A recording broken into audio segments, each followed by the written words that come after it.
Moin Leute, hier schon Mo von VR. Ich bin Mutanten und ich habe mir nochmal den Spaß gemacht. The Walking Dead Saints and Sinners, Chapter 2, The Retribution, sowohl auf der Pico 4 als auch auf der PlayStation VR 2 direkt zu vergleichen. Ihr seht das hier bereits ablaufen. Ich bin einfach mal durch eine Map gewandert. Ja, ist vollkommen spoilerfrei.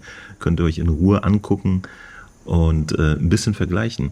Ich muss sogar sagen, dass hier bei dem recordeten Kram die Pico sogar noch dazu gewinnt, denn das sieht auf dem Screen hier schärfer aus, als es in der Realität ist.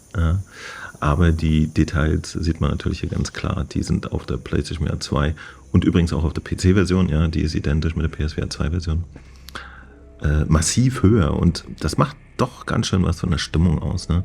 An manchen Stellen, wo man einfach echte Hingucker hat, ist hier links auf der mobilen Version einfach nur nicht viel los. Aber grundsätzlich ist natürlich die ganze Megametrie da. Die Pico 4-Version wiederum hat dieselbe Komplexität wie die Quest-Version. Ja? Also dieses Video könnte auch heißen Quest 2 gegen PC VR. Ja, das wäre genau dasselbe. So auffällig ist tatsächlich, dass die Feuer auf der mobilen Version immer fehlen. Ja? Die ganzen sind hier in Leveln verteilt. Sowas ist gar nicht da. Komm. Und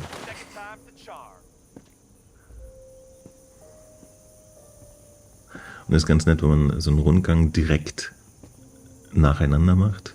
Dann kriegt man das tatsächlich einigermaßen gut synchronisiert. Ein bisschen musste ich schneiden immer. Ja, hier ein bisschen Action. Auf dem Halsschatten.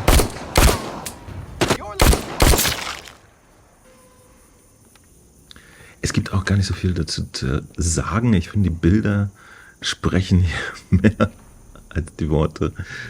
Die Grafik ist auch rechts jetzt nicht so fotorealistisch, sondern das Ganze ist ja trotzdem in so einem gewissen cartoonigen Stil. Aber durch die besseren Shader, durch die mehr Details und im VR dann natürlich auch die massiv höhere Auflösung auf der PlayStation VR 2 wirkt das alles nochmal ganz, ganz anders, muss man echt sagen. Ja, der Spielspaß ist ziemlich identisch, aber die Welt hier zu entdecken und zu erforschen ist natürlich dann mit den viel mehr Details und der größeren Detailfülle viel spannender, ja, weil es einfach alles fresher aussieht. Hier, besonders bei Weitsicht, da sieht man es jetzt richtig krass. Ja. Da geht die mobile Version sehr schnell in so eine Nebeloption, um einfach Details nach hinten hin verstecken zu können. Und er hat auch nicht diesen freshen Bodennebel. Ja. Auch hier die Leichensäcke auf der einen Version sind sie einfach nur so schwarz, auf der anderen glänzen sie richtig. Und hier Bäume sieht man auch, ne? Die ist alles ausgestorben. Und auf der PlayStation gibt es Blätter. Schöne Geschichte. Ja. Ich finde es tatsächlich auf der PlayStation-Version jetzt hier richtig schön, sogar wenn man durch die Level rennt. Ja. Diese Dämmergeschichte, das sieht immer sehr gut aus von der Beleuchtung her. Okay. Jetzt hier der Pool. Sehr witzig.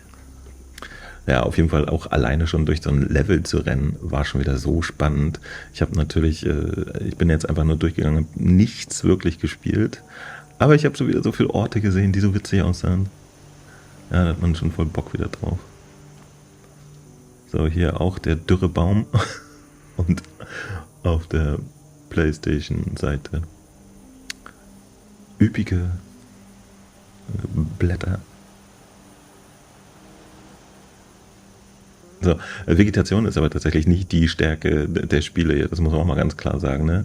Teilweise sind ja Büsche wirklich nur so Vierecke, Quadrate mit Blättern beklebt. Das sieht auch auf der PlayStation VR und auf dem PC manchmal echt strange aus. Ja, aber okay, hier der Pool von unten. Alright, wir müssen weiter. Witzig ist halt, dass auch kein Run ist wie der andere. Hier ist nie irgendwas linear gescriptet. Ne? Deswegen hatte ich hier zum Beispiel auf der PlayStation jetzt einen Zombie, der da rumstand. Auf der Pico hatte ich das nicht. Ja, das tote Pferd. Und dann müssen wir über den Mauer jumpen. Na komm schon, du schaffst das. Ja. Oh, komm. Wundervoll. Ja, da sind wir. Bam. Ihr seht es hier, ist auch krass, ne? Also hinten ist einfach alles so nebelgrau. Und auf der Play sieht man Stratzen. Na, hier auch bei Autos und so werden die Details ziemlich deutlich, wie die sich unterscheiden. Ich würde gerne mal wissen, wie die Entwickler den Prozess gemacht haben, weil tatsächlich kam ja die mobilen Version zuerst raus. Normalerweise macht das aber Sinn, das alles in den größeren Versionen zu gestalten und auszustaffieren und dann von da ausgehend das runterzuschrauben. Ich würde mich wirklich mal dafür interessieren, wie das diesmal bei der Entwicklung beim Teil 2 abgelaufen ist, weil die PC- und PSVR 2 Version kam jetzt einfach 3 Monate nach der mobilen Version raus. So, hier sieht man es auch richtig schön, finde ich. Sieht einfach geil aus auf der PSVR. Ja, und hier ist Nebel. Ja. Naja, ich finde es aber sowieso erstaunlich, muss man auch mal sagen, dass es auf der Quest und auf der Pico einfach so ein komplexes Spiel gibt. Ja.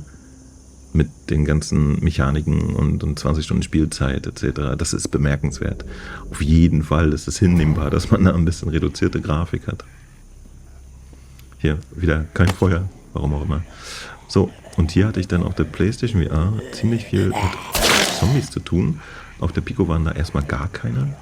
Deswegen habe ich das rausgeschnitten, aber die Kämpfe habe ich hinten nochmal rangeschnitten. Also wenn ihr noch ein bisschen Geschnetzel sehen wollt, kommt gleich.